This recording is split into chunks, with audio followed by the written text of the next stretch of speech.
გუბას 70-იანი წლების ბოლოს შენ იყავი ერთ-ერთი ასე ვთქვათ, რომელსაც იმ პერიოდში მოგიწია შემდეგ უკვე ეროვნული მოძრაობაც, მაგრამ მანამდეც გახსენდება რამე პრეცედენტი, როდესაც ცალკეული ლექტორებიც იყვნენ და ასე შემდეგ, მაგრამ თუ შეგვიძლია რამე პარალელების გავლება ბატონ შაუტაშვილთან და სხვებთან კიდევ. როგორი მაღალი კლასის ჟურნალისტი ახლა გამახსენდა ერთი ამბავი და ზუსტად ის შეკითხვა დასვი რა.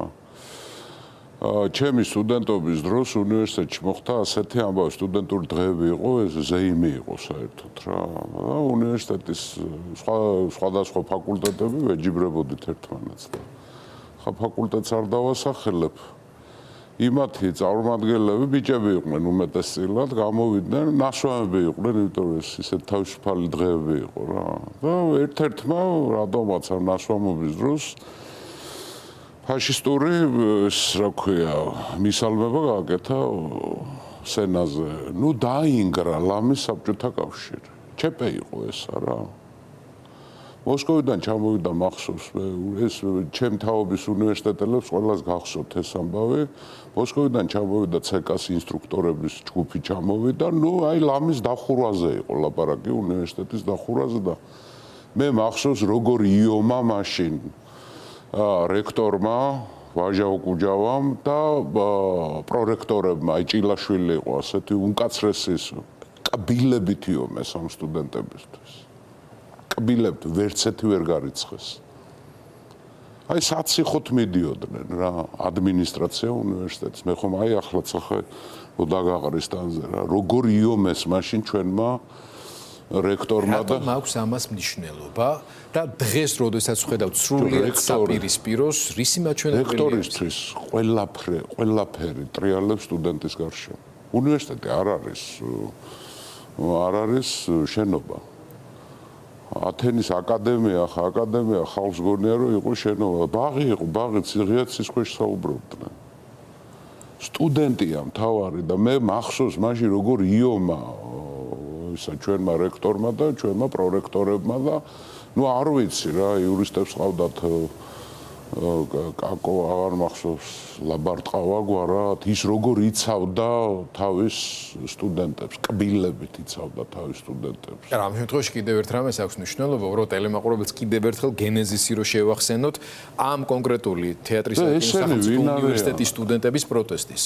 ანუ სტუდენტები მოითხოვდნენ მხოლოდ იმას რომ მათ უნივერსიტეტს დაეფიქსირებინა პოზიცია და მოეწოდებინა ხელისუფლებისთვის უკანონო დაყავებული ახალგაზრდა ქართველი მსახიობების მათი კურსდამთავრებულების გასათავისუფლებლად. გვარებს აღარ ჩამოთვლი, ანუ თეატრისა და კინოს უნივერსიტეტის რექტორაც რო ეთქვა რომ ანდრო მაგალითად ხო არ არის ეს დასაჭერი კაცი და დამნაშავე რო არ არის ეს ხო თავისთავად გასაგებია, მაგრამ მოწოდება გაეკეთებინა და პოზიცია დაეფიქსირებინა, ამას ითხოვდნენ 80 დღეღამეზე მეტი. გიორგი, ჩვენ ახლა ლილიპუტების პოლიტიკური და ზნეობრივი ლილიპუტების ეპოქაში ვცხოვრობთ. ახლა მე არ მიგვირს რომ მე გამიგვირდებოდა ახლა თეატრალურ რექტორს რაღაცა ისეთი პოზიცია დაეკავა. ჩვენ კარგი აი ჩვენი პრობლემა ჩვენი საზოგადოებრივი ცხოვრების ეს მარტო პოლიტიკა აღარ არის უკვე გაცდა ეს დიდი ხანია პოლიტიკა. ჩვენი ცხოვრება უკვე შედგება რისგან კარგი უყვირს ხალხს. ცუდი აღარ უყვირს. ადრე ცუდი გვიყვირდა. გინდა კომუნისტები ეძახე, გინდა ეს, გინდა ეროვნული მოძრაობის ჩვენ გვიყვირდა ცუდი, ვიღაცა ცუდი რო გამოჩნდებოდა, ნუ იყო მიუღება. ახლა გაგვირვე დედა რა კარგია. დედა პრეზიდენტმა როგორი გმირობა ჩაიდინა, რომ თქვა, რომ არჩევნები გაყალბდა. გმირობა კი არ თქვა სიმართლე. ჩვენთან სიმართლის თქმა არის გმირობა უკვე. ჩვენთან სიმართლე ამ ხელისუფლებისთვის ტერორიზმად ითვლება. მას უნდა დაამსგავსოს მთელი საქართველო თავის მშობლიურ ჭორვილას. ახლა მე არაფერს არ ვერჩი დასახლება ჭორვილას, მაგრამ მე ნამყოფი ვარ 1-2 იქ არის ნუ აბსოლუტურად რა სექტის დასახლებას გავს. სხვა მაღლა ვერ ცინის ვერავინ. მასპინძელო რომ დაიძახო, კარს არავინ არ გაგიღებს, შეშინებულები არა, ბიძინა მარგა. განსაკუთრებით ძულს ბიძინას როცა ვიღაცა იცინდეს, სულ გონია რომ მას დაცინია. ეს ხო ცნობილი კომპლექსია ბოგანოების. და იგივე აქ რა, ჭორვილა და ისა რა ქვია, დაადასტურა ამ ქვეყანაში. ჭორვილიზაცია მოხდა ამ ქვეყანას რა. ამიტომ ასეთი არ უნდა გაგვიკვირდეს ჩვენ. ჩვენ როცა აი სტადია გვაქვს შესაძლებელი უკვე ძალიან გაგვიხანგძლივდა გაკვირვება. რატო არიან ასეთ ცუდები? აი ამ სტადიის შემდეგი ნაბიჯი არის გამოსავლის ზებნა, იმიტომ რომ როცა გაკვირვებას დაამთავრებს, მე გამოსავალს იწყებ და გაკვირვებული და შოქში რო ხარ, მე გამიგია ბევრი ჟურნალისტებისგან, შოქში ვარ, სამდე უნდა იყოს შოქში, კაცო. საქმე გვაქვს ბოროტ ძალასთან. გინდა ბიბლიური დაარქვე ამას, გინდა ყოველდღიური დაარქვე, გინდა რა ვიცი საყოფა ცხოვრება დაარქვე, აბსოლუტური ბოროტ ძალასთან აქვს ურთიერთობა. ამას ლოგიკაც ჰქონდა, რომ აქამდე მივიდოდით, იმიტომ რომ მერაბ კოსტავას კატეგორიებით დავიწყეთ, მე ჩამოერთ ერთი ნაბიჯით, მე კიდე და აღმოჩნდით აქ რა. სხვა შორის მერაბ კოსტავას და არა მარტო მისი უბრალოდ ციტატები ეს არის შემგუებლობის ბრალ. უბრალოდ ციტატებით კი არ საუბრობენ, აი მე რაღაც წერილებსაც ვეცნობი ხოლმე, რასაც პატიმარი ბიჭები, ახალგაზრდები უგზავნიან თავიანთ მშობლებს და იცი რა რაღაცა ნაწილს შეიძლება ცოტა პათეტიკისკენ წაგძლივოს და იფიქრო რომ აი ეს ახალგაზრდები ხო მაგრამ აი სადაც ახლა შენ ზიხარ აქ სამარც დედის დღეს ქალბატონები მოვიწვე დედები ამ პატიმრების და კიდევ ერთხელ დავწმუნ თითოეულ მათგანზე ცალ-ცალკე მინი-ფილმი გვაქვს ჩვენ მომზადებული და აი მაინც ყოველჯერზე გაუცებული ვრჩები ხოლმე და აღარ მიკვირს მათი დედების, მამების, აღმზრდელების შემხედვარეები ესეთები როგორ გაიზარდნენ, ხო? მაგრამ ის რაღაცა გარკვეული ნაწილი თუნდაც აი ცრო მოწმის სახით, ხო? აი ახალგაზრდა ბიჭი, რომელმაც დღეს თავი შეყვარებულს ხელით თხოვა და აი ვინც დააკვირდა კიდე თუ ეს კადრები გვექნება, მის გვერდით დგას კიდე მეორე მე მგონი მასზე პატარა არის, მე მგონი კი არა დარწმუნებული ვარ ამაში, აი რომ შევხედავთ უბრალოდ ეს ახალგაზრდები რანაირად შეიძლება იყვნენ გისოსებს მიღმა, როდესაც მართლა სიკვდილამდე მიიყვანეს ხალხი, ძვლები დაულეწეს, არც ერთი დამნაშავე კრიმინალი, სპეცრაზმელის ფორმაში გადაცმული კრიმინალი არ არის გამოვლენილი და დასჯილი, ხო? და ამ პირობებში აი ეს ახალგაზრდები ამ ხელა ასე ვთქვათ ვადაზე გასაშვებად როგორ უნდა ემეტებოდეს რეჟიმს, ხო? ერთის მხრივ. მაგრამ მეორეს მხრივ სოფლიოშიც მნიშვნელოვანი რაღაცები ხდება და დეჰუმანიზაცია რა გადაწყვეტილებაც ხო რა გადაწყვეტ მათ შორის დღეს აი იგივე სააკაშვილთან მიმართებაში არა მარტო იქ თემურ ჯაშიასთან მიმართებაშიც გადაწყვეტილება იქნება მიღებული მაგრამ თემური გარეთ მაინც არის ასე თქვა პირობითად და სააკაშვილთან მიმართებაში 9 წლიანი სასჯელი არ არის ხო შემთხვევით ეს რომ გადავიანგარიშეთ 2030 წელს იპოთეტურად კი არა შეიძლება მოუწიოს უმატებენ მიშა ეს 20-30-იც საინტერესო ამ ხრივ ამ თვალსაზრისითაც როგორ დავაკავშიროთ ეს ყველაფერი ერთმანეთს ჩვენ რო არ დავაკავშიროთ მაინც კავშირშია ყველაფერი გადაბმულია საკმაოდ დაპატარავდა სამყაროც დაპატარავდა ახლა კომუნიკაციების ეპოქაში ვცხოვრობ ჩვენ ხო ახლა აგერ მე 20 საუკუნის დასაწყისში კი არა აგერ ჩვენ ახალგაზრდობაში აგერ არც ისეთი ხცოვნები ვართ ხო აბსოლუტურად სხვანაირები ვიყავით სხვა კომუნიკაციები იყო ხო ახლა სხვა რაღაცა არის ხო ეს ყველაფერი გადაჭრობილია საერთოდ ზოგადად არის ჰუმანიზმის კრიზისი ამ სოფლიოში აქვს სხვათა შორის ცივილიზაციას ჩვევია ხოლმე ციკლურია ხან მოიმატებს ხან დაიკლებს ხან ადამიანები უფრო ადამიანობე ხა ანტიკური სამყარო იყო განათლებული სამყარო და მე ბნელი შუა საუკუნეები იყო მე ახალი რაღაცები იყო დეჰუმანიზაცია ხდება საერთოდ დიდი მწერალი აღარ არის დიდი კომპოზიტორი აღარ არის დიდი მოაზროვნე არ არის დიდი ფილოსოფოსი არ არის დიდი სარდალი არ არის დიდი სახელმწიფო შეხედე რა მსოფლიოს რა პოლიტიკური სპექტრი აიღე ხო მსოფლიოს ერთი გენიალურობასთან მიახლოებული არ არის არავინ როცა მე 20 საუკუნე იყო გიგანტების ეპოქა ლამის ყველა ხალხს ყავდა თავისი გიგანტი ახლა დაწყებული მაჰატმა განდიდან და მაო ძედუნიდან და იოსებ სტალინიდან და იმიდან დამთავრებული ალბანეთში ენვერ ხოჯა ყავდათ ერთსახე ალბანეთში ნახევარ საქართველოს არ არის ხო ანუ ჩამოსვენება ეს თეორია ახლა შორს არ წავალ იმ ხალდუნის თეორია არის რა როგორი იქმნება ესა ხო? კარგი დროება ქმნის სუსტებს, სუსტები ქმნიან ცუდ დროებას, ცუდი დროება ქმნის ძლიერებს და ძლიერები ქმნიან კარგ დროებას. აი ასე არის რა. კარგი დროება იყო დამდგარი, მეორე მსოფლიო ომის მერე შედარებით მშვიდობა იყო. ხო, სხვათა შორის, როცა სტალინს კითხეს, მან თქვა, რომ 50 წელი გაძლებს ეს მშვიდობა. მე სხვა რაღაცები იქნება, ისე წელი-წელში დასვა რა, საბჭოთა კავშირის დაშლასთან დაკავშირებით. ხო? ძველი დაიშალა, ამაზე სხვათა შორის წლებია მე ვლაპარაკობდა, მათ შორის შენთან სტუდიაშიც და კერძო საუბრებშიც, მეგობრული საუბრები, როცა გვაქვს წლებია, ეს თვეები კი არ არის. არც უკრაინის ომი იყო დაწყებული და არაფერი არ იყო მაშინ. იმიტომ რომ როცა გროვდება პრობლემები და იმის გაყინვა ხდება, პოლიტიკა ძალიან ხშირად გავს მედიცინას. აი ავანტყოფობას რო აღმოაჩენ, თუ არ მკურნალობ და იმას რაღაცას ყინავ, ან გამაყუჩებელს აძლევ მარტო რა, მე ხდება ისა და მე კლავს ორგანიზმს, ან რაღაცა ახალი გამოსაშვები არის, ახალი მკურნალობა არის დასანიშნი. ხო, იგივე იყო, იმდენი პრობლემები დაგროვდა და ამ საერთაშორისო ორგანიზაციებმა, რომლებიც ანაქრონიზმად გადაიქცნენ, უკვე ყინავდნენ, არ აქცევდნენ, ყურა ნახე სირიაში რა ხდება. შლეტენ ალავიტებს და შლეტენ ქრისტიანებს. ვინმე ხმას იღებს სადა გუტიერეში. ჩემ ახალგაზრდობაში გაეროს გენერალურ დივანს ემორჩილებოდა საბჭოთა კავშირის გენერალური დივანი და ამერიკის პრეზიდენტი. აი ეს არის, აი გაწყალდა ყველა სიტყვას ფასი აღარ, მორალისგან დაიცალა. არა მარტო პოლიტიკა, არამედ ყველაფერი მორალისგან არის დაცლილი. მაგრამ ფაქტი არის ერთი, რომ ძველი მოკვდა, უკვე მოკვდა, კი არ კვდება, მოკვდა უკვე.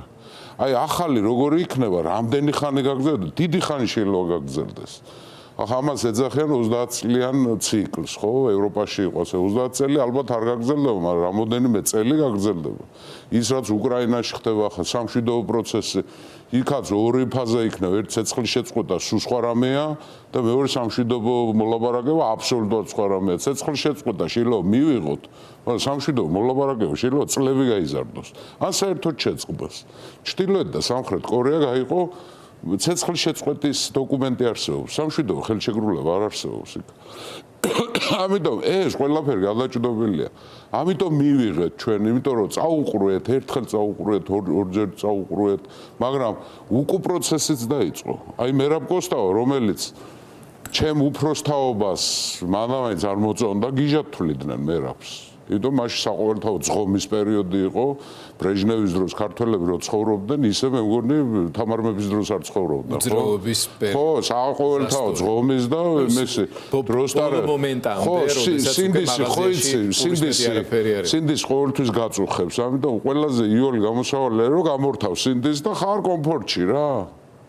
ცურავ ერბოში, ხო? ახლა არის ამ მდგომარეობაში ჩვენ მოსახლეობის ერთი ნაწილი, რომელიც მართავს ახლა ამ ქვეყანას, ხო? მაგრამ მერაბი სინდისი იყო, ამიტომ არ მოწონდა ვიღაცებს. მერე ეროვნული მოძრაობა ჩვენ თაობაში მერაბი პოპულარული იყო. მერე ქვეი წამოვიდა, იმიტომ რომ მეხუთე კოლონა მაინც რევანშები აგვიღო, მერე ჯერ ზვიადი დაამხეს, ახლა ეს ქართული ოცნება მოსული, მაგრამ ახალი ტალღით მოდის ახალგაზრდებში მერაბ კოსტავა. მის ციტატებს წერენ სულ. არავის რო აღარ ახსოვდა. ამიტომ ზნეობრივი ორიენტირი ამ ახალგაზრდობას ჩვენ საქმე ცუდად არ არის. არის მშვენიერ კარგად, მაგრამ ამას სჭირდება ბრძოლა, წინააღმდეგობა და რაც თავარია დროც სჭირდება. აი ამ ახალგაზრდობამ უნდა ესენ გმირები არიან, თვითონ მერაბ კოსტავები გახდნენ. მათთვის კუმირი და ორიენტირი არის სინდისისთვის, სამშობლოსთვის, რწმენისთვის, რაც ჩვენი ისტორია ახლა ამდენი წმინდანი რო ყავს ეს ჩვენი ზნეობრივი ორიენტირი იყო ქართულ ეკლესიას ყოველთვის ესმოდა რომ ადამიანი როცა შეეწირებოდა რაღაცას ის წმინდანად უნდა ექცია, იმიტომ რომ ხალხი იმაზე იყო ორიენტირი ხო ყოველთვის ძნელბედობა ამა გამოგვატარა. ახლაც ამ მდგომარეობაში ვართ, ასეთი რექტორები ყავს, ასეთები დანიშნა ბიძინა გაიტანა თავის. იმიტომ რომ რამოდენიმეჯერ წაუყრუეთ, აი მაგალითად როცა კობახიძე გადადგა 20 ივნისის მოვლენების შემდეგ, გადააყენეს ხო? მე რომ მოაბრუნეს, გაჩვილმა ხმა არ მოიღო. იყოს კაც რა უჯერს. და კიდევ ერთი დიდი ავადმყოფობა, რაც ალბათ უნდა განვიხილოთ. კიდე დაზომვა ბიძინა ივანიშვილის და მიხეილ სააკაშვილის ხალხო არის უზნეობა ეს უკვე. ვერ ატყობთ ამას უკვე. რომ ზომავთ მიშა უარესი იყო თუ ბიძინა. სხვადასხვა განზომილებაა ხალხო ესა. მიხეილ სააკაშვილს დაუმატეს, კიდე დაუმატებენ, ამათ რო კითხო 30-შიც დაუმატებენ კიდე. რაზე დაიჭირეს და რა მიუსაჯეს მიხეილ სააკაშვილს 9 მილიონი გაქვთ გაფლანგული აქედან 200,000-მდე არის აი ეგრეთ წოდებული სადაო 10 წელი მართავდა ანუ წელიწადში 20,000 ლარი გამოდის გესმის რა ხდება და ეს ის ხელისუფლება რომლის პრემიერ-მინისტრად რა იყო მაშინ ღარიბაშვილი სამჯერ იმპერატორათაა გამოცხადებული რომელიც აი სალაფავს მისეულები არიან სხვათა შორის ამით პრეცედენტს უშვებთ რომ თქვენ მოგიწევთ ესა რას არ აბრალებდნენ თავის მე ხო მახსოვს ზვიად აბრალებდნენ იგივე ხალხი ახლა მკოცებში არიან ვეტერანები არიან იქა ვინ ზვიად დაამხო ხო ზვიად აბრალებდნენ დაიწყეს რომ ერთი ვაგონი ფული გაიტანაო მე რაღაცა პატარას ჩამოვიდნენ მე ბოლოს თქვენს რომ არც არაფერი არ წაუღია ხო იგივეს ლაპარაკობდნენ ხო სააკაშვილმა ამდენ მათ შორის მეც ვიყავი ამ იმას ჩართული ხო პროპაგანდაში და მე თვითონ პროპაგანდისტი ვიყავ ამის მაგრამ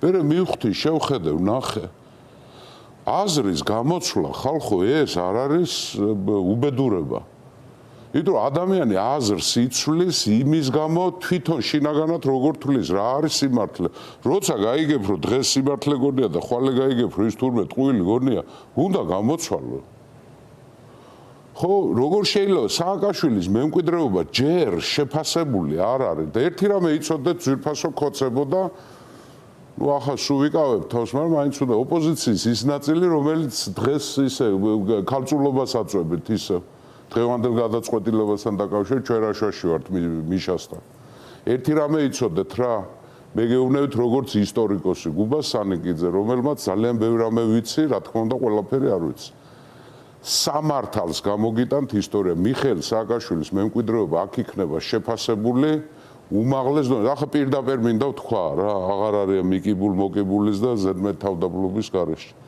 ქოცებო გამოიყვანეთ თქვენი ეგრეთ წოდებული სპეციალისტი ისტორიკოსები რო ყავთ უნიჭოები სულ ყველა ერთმანეთზე უარესად და მითხარით გიორგი ბრწყინვალის შემდეგ რომელმა მეფემ ან მონარქმა ან ხელისუფალმა გაატარა იმდენი რეფორმები რამდენიც გაატარა მიხეილ სააკაშვილი დამისახელეთ ისე არა ეს ის როგორ გვითხრა და ისა და არა გმირ მეფეებზე არ გელაპარაკებით ხმალამოწმილი რო ომობდნენ რეფორმებზე გელაპარაკებით ვიღაცამ შეიძლება თქვას არგუმენტად რომ აი სოციალ-დემოკრატებმა კარგი რეფორმები დაიწყეს ბოლომდე ვერ მიიყვანეს და უდღეური აღმოჩნდა ის სახელმწიფო მალევე დაეცა და იმუნიტეტი მანამდეც მაღალი არ ქონია მითხარით რომელია ბოლო 600 წლის განმავლობაში ამდენ რეფორმა ასეთ მოკლე დროში ვინ გაატარა კარგია შუქი ძვირფასო ქართველებო შუქი ხო კარგია გათხოვებას ხო მივეჩვიეთ პოლიცია რო არ გატყავებთ ქუჩაში ხო კარგია დაიწყებს მალე უკვე 13 წელი ანგრევს ბიძინა ივანიშვილი იმ რეფორმებს ბოლომდე ვერ დაანგრია რატო ვერ მოკიდეს ხელი მას გენერალ ჯანაშიას იმიტომ მათმა მცველებმა რომლებიც ახლა იცავენ ამ ქოცების იმას გენერალს რა ქვია ლიდერშიპს შეიძლება თავში წამოუთაქონ იმიტომ რომ მათთვის გენერალ ჯანაში არის განსახიერება პატიოსნების მე ასეთი პატიოსანი ადამიანი იშვიათად შემხვედრია ცხოვრებაში და ასეთი პატრიოტი პატიოსნებასთან და პატრიოტობასთან ერთად ძალიან კარგი და პროფესიონალი ძალიან მნიშვნელოვანი სისტემას ამავე დროს სახელმწიფო და ის სისტემა სახელმწიფო დაცვის სისტემა შექმნილი არის თემურ ჯანაშიაშვილის ხალხო ასეთი მშვიდი ასეთი გაწონასწორებული ასეთი პროფესიონალი ასეთი პატრიოტი თავის ქვეყნად მეგობრობის ერთგული რა ძალიან მნიშვნელოვანია ნახევარი სიტყვა შეეძლო თემურ ჯანაშიას ეთქვა ცუდი მიხეილ სააკაშვილზე და იქნებოდა გმირი ქართული ოცნების არი კადრ ბიძინასთვის ხო გაუგებარეთ თვითონ წამოც რა კაცო მიგვირსო რა არ ტყამენო ამ კედელზე ბიძინა ვერაზოს ვერ გაიგებ შენ დიდგორში რატო გავიდა ის ხალხი ვერასოდეს ვერ გაიგებ და სხვათა შორის არ არის აუცილებელი რომ გესმოდეს და არ არის აუცილებელი რომ ღირსება ყველას თანახლავდეს რა არ არის ასე რა ბოგანოც იღავე ის ბოგანო დარჩები რა არ გიშველის მილიარდები კი არა ტრილიონები არ გიშველის არისტოკრატიზმი შინაგანი არისტოკრატიზმი ფულით რომ მოდიოდეს რას ლაპარაკობთ ეგრე სადა არ იყიდება ესა იმას აქვს ვალტერ სკოტს აქვს იმაში რობროიში შვილები რო ეკითხებიან რობროის გენიალური ის არის რა ქვია ნაწარმოები მამაო რა არის ღირსებაო რა ღირსებაო შვილებო არის ის რასაც ვერცვერავინ ვერ მოგცემთ მაგრამ ვერცვერავინ ვერ წაგართმევთო რა აი ეს ახლა როგორ ჩახლართულია ბიზნეს თუ ინვესტვის იცი რაც მე ვთქვი მათ ვერ სულ აქვთ რომ რამდენი გადაგიხადა მიშამ, რამდენი გადაგიხადა deep state-მა, რამდენი გადაგიხადა ეს მასონებმა, თვითონ ვერ წარმოუდგენიათ, იმიტომ საქონლებად არიან ქცეულები, თივას რო დაუყრიან, უნდა ჭამონ ისა. ვერ წარმოუდგენიათ სამშობლო შეიძლება გიყვარდეს, იმიტომ რომ არ დაყოლიათ ამან და როცა დედებზე ლაპარაკობ ჩვენთან როგორ არა ნათქვამი, რა დედამ გაგზარდა, ვინ დედამ გაგზარდა კი არა. რა დედამ, ანუ როგორმა დედამ გაგზარდა. და ჩვენ ყველანი ვართ დედების გაზრდილები. და ჩანს. მოცემულობა გვაქვს. რაღაც არასამთავრობოებმა შეეკითხნენ იმ პოლიციელებს, ვინც ცრუ ჩვენებები მიცეს და ახლა დაასანქცირეს. გაკვირვებულები არიან, რომ რატო დაგვასანქცირეს. ბიჭო, არაკაცები ხართ, დაბა რას გიზამდნენ. გაკვირვებულები არიან. და რო არის, იცი რომ მე შენ უნდა დაგახჭო ციხეში, იმიტომ რომ მე ჩემ შვილებს მიუტანო ლუკმაპური. ხალხო, ჯოჯოხეთისთვის წირავთ საკუთარ შვილებს. სისხლში მოზელილი პურიმი გაქვთ სახში, ხალხო. იუდას მიმდევრები ხართ. ცრუ ჩვენებაზე როგორ მიდიხართ? და არ გესმით ესა? დაღდასმული ხართ ეშმაკისგან სულ ყველანი. რა დღეს ჩაგაგდოთ ამ ბიძინა? ქრისტიანობას უიცავსო ბიძინაო და კაცი არის შამანებს დაძდევს. შამანები ყავს სახში. ხან ამაზონიდან ჩამოყავს, ხან აფრიკიდან ჩამოყავს, ხან ციმბირიდან ჩამოყავს. ახლა ვიღაცა ქალი ყავს. ჩამოყვანილი რუსეთიდან ფსბ-შნიკის ისა ცოლი. ხან ნიკოლო თესლას სახელს იმას სულს იძახებს და იმას ეკითხება ჭკუას, გაუგიარო ჭკვიანი კაცეო. ის ერთი მიმართულებით იყო ბიზნა ჭკვიანი, შერაში სადაც გიჭირს, იქ ტესლა ვერ მოგეხმარება რა. ებძვია deep state-ს, ვერ გაიგე, აქაც ხო ვერავინ ვერ გაიგო რა. deep state-ი ძვირფასო მეგობრებო, არის კორუმპირებული ბიუროკრატია. deep state-ი ჯერ საქართველოში არის დასამახსხებელი. ქართული ოცნების deep state-ი 270,000 მუქთამჭამელი. ამდენი სიპები, აიპები ესენი არ არჩეული ამას ნიშნავს, არ არჩეული კორუმპირებული ბიუროკრატია. რახან თქვენ ამორჩევნებს ვერ გააგებიეთ, ვერაფერ მე რჩევას გაძლევთ ხოლმე პერიოდულად მაინც ეს განწყობა მაქვს რომ რაღაცა გააგებიოთ, ხო? დაანებეთ ამ deep state-ის ხსენებას, იმიტომ თქვენი ამორჩეველი ვერ გებულობს რა, ბევრს ადამიანი გონია, კაცი ჭამია. ამიტომ გადადით მაჯლაჯუნებთან ომი გამოაცხადეთ. გამოაცხადეთ თქვენმა იდეურმა მეტრმა დუგინმა დღეს რეები ლაპარაკა, რომ ტრამპიო მარცხდებაო deep state-თან ბრძოლაში. აი რაღა უნდა მოიტყუილოთ, რაღა უნდა მოიგონოთ, ხო? კაი, უზნეობა საზღვარი არა აქვს, მაგრამ ნუ ახლა ეს უზნეობა რატოა ნათქვამი, რომ სიცრუეს მოკლე ფეხები აქვს, იმიტომ რომ მოკლე მანძილებზე დარბეს. მალე ირკვევა, რომ სიცრუეა ისა. და ამიტომ არიან ასეთი და ეს ახალგაზრდები კარგი დედების გაზრდილები არიან. ვენაცვალე მათ ხალობას რა. ისეთი და მე არ მიყვირს. მე როცა ვნახავ ასე თავგანწირულ ახალგაზრდას და მე მათი დედები მე არ მიყვირს რომ ასეთები გაზარდეს. იმიტომ რომ ყველანი მაინც დედების გაზრდილები ვართ ჩვენ. გადაცემის ბოლოსკენ მივდივარ და ასეთი ბოლოს ეს კითხვა მინდა დაგისვოთ. მოკლე ფეხები კი აქვს სიცრუეს, მაგრამ შენ თავად ისაუბრე ახლა რომ არ ამგონია ადამიანების ის ნაწილი ვერ აღიქვავდეს, მათი დიდი ნაწილი ყოველ შემთხვევაში რამდენად აცნენილია სიმართლეს ის რასაც ემსახურებიან, ხო? და მაგრამ ანგარიშს უწევენ რაღაცა ტიპის კონიუნქტურას. მათ შორის ერთ-ერთი ყველაზე მნიშვნელოვანი და მთავარი არის ძალის პატივისცემა. და აქამდე პუტინი ახერხებდა ძალის ისე პროექცირებას, რომ მის შემოგარენშიც და არა მარტო იქ ის აი ესეთ ძლიერი ბიჭის, ცუდის, მაგრამ ძლიერი კაცის ახან შტაბ-შტილებას სტოვებდა. და აქაც საქართველოშიც ამ ადამიანების უმრავლესობასაც შიშის განცდის გამო თუ ასეთების მიმართ კერპთაყვანმცემლური განწყობების გამო თავიანთი დამოკიდებულება და პოზიციები უყალიბდებოდათ. ეხლა ბევრი რამ აირია და მათ შორის აირია როგორც ჩანს პუტინისთვისაც. აი ეს ბოლო ნაბიჯები, რომლებიც იდგმება, მათ შორის ტრამპის დღევანდელი განცხადებები და მოლოდინები, რაც უკავშირდება პუტინის საპასუხო რეაქციას, ახლა უკვე ამერიკელებისა და უკრაინელების ერთობლივ შეთავაზებაზე, რომელსაც აქტიურად უჭერს მხარს ევროპა. რასელი, როგორ განვითარდება ეს პროცესი?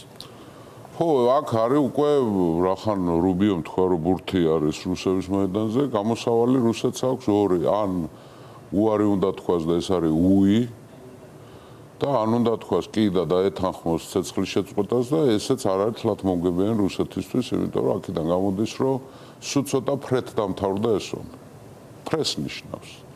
არ და მთელი მსოფლიო მტერიც და მოყვარეც განწყობილი იყო იმას, მე არა, ნამდვილად. განწყობილი იყო იმაზე, რომ უკრაინა უპირობოდ დამარცხდებოდა, ხო? რა მიღწევა მოსდევს ამას? აქ იქნება ორი ეტაპი, რა, ცეცხლის შეწყვეტა, ეს ერთი თემა არის, ეს უკრაინის ინტერესებშია ყველა ვარიანტში. და მეორე არის სამშვიდობო პროცესი. სამშვიდობო პროცესი შეიძლება არც იყოს. შეიძლება არც იყოს, ან ისე გაიწელოს, ან ისე გართულდეს, რომ მე ამას შეიძლება ხელი შეუწყოს ამ სამშვიდობო პროცესის გარკვეული მიმართულების წასვლას უკრაინა და რუსეთი როგორ გამოიყენებენ. ახლა ის ერთი თვე რო იქნება, მე მგონი მე აღარ გაგრძელდება რა. ეს გაგრძელდება და გაგრძელდება. თავარი ახლა შეწყდეს, ხო? როგორ გამოიყენებს ამას? მე რატომღაც გონია, რომ უკრაინელები უფრო ეფექტურად გამოიყენებენ. უკრაინას უფრო სერიოზული მოკავშირეები ყავს, ხო? კონსოლიდირება მოხდა უკრაინის გარშემო. ევროპა ძალიან ნელა, ძალიან ჭრიალით, მაგრამ ცენტრისკენული მოძრაობები დაიწყო უკვე იქა, ხო? ამერიკელების ასეთმა დემარშებმა ბრჭყალებში მე ღრმად ვარ დარწმუნებული პოზიტიური როლი ითამაშა, იმიტომ რომ ამერიკელები დიდი ხანია უკვე ეუბნებიან და არა მარტო ტრამპი ევროპელებს, რომ მიხედეთ საკუთარ უსაფრთხოებას, იმიტომ რომ პარაზიტირება ერთი სახელმწიფოს მიმართ უსაფრთხოების ამერიკა იყო მთავარი გამყიდველი, მთავარი საქონელი ამერიკის იყო უსაფრთხოება, მაგრამ ნუ აღარ ყოფნეს ახლა. ხო? თავის პრობლემებიც აქვს, ჩიდა პრობლემები აქვს, ხო, იდეოლოგიური მიწისძვრა მოხდა, დამთავრდა ეს მემარცხენე ლიბერალი, ვიღაცას უხარია, ვიღაცას არ უხარია. ჩემთვის მოსალოდნელი იყო ეს, იმიტომ რომ საკმაოდ დიდხანს 40 წელზე მეტი გაგრძელდა, ხო? ახლა მივიღეთ რევანში, კონსერვატიული რევანში. ხო, რამდენადაც უკიდურესი იყო მემარცხენე ლიბერალიზმი, იმდენად უკიდურეს სახეზღებულობს ეს კონსერვატიზმი, ხო? საერთოდ მე კონსერვატორი ვარ, ჩემი განწყობი ტრადიციონალისტი ვარ, მაგრამ ჩემთვის სახიფათო მემარცხენეები კი არ არიან, ჩემთვის სახიფათოები არიან როგორც ულტრამემარცხენეები, ასევე უფრო მეტად სახიფათო არიან ულტრამემარჯვენეები. ცენტრია რა საერთოდ ყოველთვის. ახლა ცენტრი აღარ არის ასეთი, ხო, ცვლილებები ხდება. აქაც უნდა გადავეწყოთ. გიორგი, უნდა თქვა, ხა შენ ხარ ისეთი მაღალი კლასის ჟურნალისტი ყოველგვარი იმის გარეშე, პირფერობის გარეშე. საერთოდ პირველი თავი ჟურნალისტები მაინც სხვა კლასი არის რა. ხო და უნდა თქვა, მაგრამ ჩვენი მედიაც რა, მე ახლა რასაც უყურებ ახ სახელს და გვარებს აზრი არა აქვს, მაგრამ ძალიან ბევრი ჩვენი ჟურნალისტი, წამყვანი, ფლაგმანი ჟურნალისტი ვერ გაერკვა კიდე რა ხდება მსოფლიოში. კიდე ძველს უბერავენ. უფრო მეცაც გეტყვი, აი დიპლომატებს უსმენ, ქართული დიპლომატებს, ხალხო მართლა ფოსტალიონებად ხო არ გადაიქეცით, კაცო? პროცესს ვერ ხედავთ? არ შეიძლება პირველი შტაბ-ეჭდილებები იყოს თქვენი გამსხვილებული. ერთ პერიოდ გადავიდნენ ტრამპის გინებაზე, ახლა ტრამპს აქებ. ბიჭო, ვაცალოთ იმ ამერიკელებსაც, პოზიტიური შედეგები გამოიღო ამან. ამერიკელების დემარშმა გამოიღო და გამოიღებს კიდე პოზიტიურ შედეგებს. ჩვენ მივიღებთ ახალ გეოპოლიტიკურ სუბიექტს, რასაც ქვია ევროპა. ხო? ამ ევროპასთან ურთიერთობისთვის უნდა მოვემზადოთ. რომ მოვემზადოთ აუცილებელი რა არის? აღშფოთებებს და გაკვირვებებს და შეშფოთებებს თავი უნდა დავანებოთ, რომ ბიძინა დედა თურმე რანაირ ცუდი კაცი ყოფილა და გონია მიშაზე უარესია. ეს არის კრეტინიზმი სრული, ეს პოზიცია. არ შეიძლება ამ ორი ადამიანის შედარება, ხალხო. არ შეიძლება ესა რა. და რაც უფრო დროზე მივართ იმ დასკვნამდე, რომ ეს ხელისუფლება გავისვა, არ მიდის ნებით, ცოტა მეტი აგრესია არის საჭირო. აგრესია საჭირო, აგრესიული უნდა ვინმეს კი არ უნდა დავესხათ თავზე და ქვები კი არ უნდა ვისროლოთ. მაგრამ ეს განდისტური ისენი, რა ქვია, კვანწები ქართული ოპოზიციის უნდა დამთავრდეს, ოპოზიციაც უნდა გაერკვეს, ყველანი თუ ვართ ერთად ვართ, ერთმანეთს ვიცავთ. მოიცა უსამართლო სასამართლო არის, უსამართლო პროკურატურაა, მაგრამ მართალი არის ეს სასამართლო და ეს პროკურატურა მიხეილ სააკაშვილთან დამოკიდებულებაში, ესაა თქვენი სიმართლე? არ გამოგივათ ეგრე რა. არ გამოგივათ და ის მიხეილ სააკაშვილის მემკვიდრეობა მოგინელებთ სულ ყველას. გამოდით ამ კომპლექსებიდან. ჩვენი პრეზიდენტიც უნდა გამოფხიზდეს. შორიდან კი უნდა გვენახებოდეს, კაცო, იქ უნდა იყოს, იმ აქციებზე უნდა იყოს. ვინმეს უფროსობა თუ გინდათ ქალბატონ სალომე, იმ ხალხთან უნდა იყოთ იქ. ზვიადიც იქ იყო სულ მიტინგებზე, მიხეილ სააკაშვილიც ყოველთვის იქ იყო იმ მიტინგებზე. რაღაცა ისწავლეთ. აქედან დაასკვნა, რომ მარტო დიპლომატობა არაა საკმარისი, რომ ქვეყანა მართო რა. არ არის საკმარისი. და მერე კიდე კარგად უნდა იცნობდე ამ ქვეყანას რა. კარგად უნდა იცნობდე. წინსვლა აქვს ქალბატონ სალომეს საკუთარი სამშობლოს, ისტორიულ სამშობლოს გაცნობაში, მაგრამ ბოლომდე არ იცნობს ამ ქვეყანას. არ იცნობს და რა უკნა. ვერავის თავს ვერ მოუქონავ. ჩემს სამშობლოზეა ლაპარაკი. და ჩემზე უკეთესად არავინ არ იცის ეს ქვეყანა როგორია. იქ უნდა იყოთ, იქ ქალბატონ სალომე. იქ უნდა იყოთ. სავსე მთვარესავით რო გამოანათებთ ხანდახარ არაა საკმარისი. და ეს არ რჩევა, გაც საყვედური კი არ არის. თქვენთვის ჯობია. იმ ხალხთან უნდა იყოთ, იმ ხალხთან უნდა შეგცივდეთ, მოგწყურდეთ, იმ ხალხთან ერთად უნდა დაგასველოთ პოლიციამ და იმან და იმ ხალხთან უნდა იყო, იმ ხალხის ნაწილი უნდა გახდეთ. პრეზიდენტი კი თანაბარია, მაგრამ ცოტა მაღლა დგას. არ არის ასე. და თქვენ ლეგიტიმაციას ამ ხალხის მეორე ნაწილი არ აღიარებს, არც ეს არ დაგავიწყდეთ. და მადლობელი იყავით ამ ხალხის, რომ გაღიარებთ ლეგიტიმურ პრეზიდენტად. გამოფხიზლდით. საუბარით მუშაობა კარგია, მაგრამ ქვეყნის შიგნით თუ არ მოხდა ძვრები, აფერი არ გამოვა. გაქვთ ამისი შანსი. ასე დალაგდა განგებამ, ასე გადაწყვეტა. ხო, რომ აი თქვენ გაქვთ ახლა ფოკუსირება ხდება თქვენს გარშემო. თქვენ იძახთ არ მე რაშვაში ვარ, გერმანიაში ჩახვედით იქ თქვით რომ ეს მიტინგები თვითონ მიდის რომ მე რაშვაში ვარ. გაგვირო ყმა ჩამოუვარდა იმ კაცს. იმ ევროპაში ოპოზიციის ლიდერი გონი ხარ და იქ იძახით რომ არა ვარ არაფერიო და ეგრე სად არის? არ გამოვა ასე რა. არ გამოვა ისე რომ აი სააკაშვილს კიდევ დაანებეთ ბიჭო, ვერ მოუგებთ იმ სააკაშვილის ისტორიასთან, ვერ მოუგებთ. ხანდახან ასე მგონია თვითონ მიშაზაც არ აქვს გააზრებული ის რა მემკვიდრეობასაც ტოვებს ისა და ტოვებს და ჯერთი სამემკვიდრეო არაფერი არ აქვს ჯერჯერობით კიდე რა. გამოჩნდება მიხეილ სააკაშვილი კიდე ერთი ჟურნალისტი მეუბნებოდა ვინ გინახათო მობრუნებული პოლიტიკოსები გამოტენილია მსოფლიო მობრუნებული პოლიტიკოსები. ტრამპი ვინ არის? ნათანიაჰუ ვინ არის?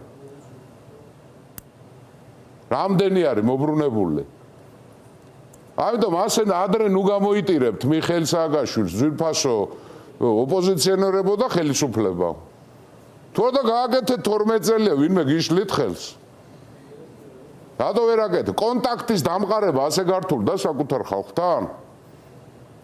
ასეთი აუღებელი ციხესიმაგრეა ქართველი ხალხი? ეს არის ძალიან ტექნიკური პრობლემებია გიორგი სინამდვილეში. აქ რაღაცა ფასეულობითი შეუთავსებლობა კი არ არის, ტექნიკური პრობლემებია. დიდი მადლობა ისტორიკოსი ამ შემთხვევაში. მადლობ თქვენ და ყველაფერი კარგად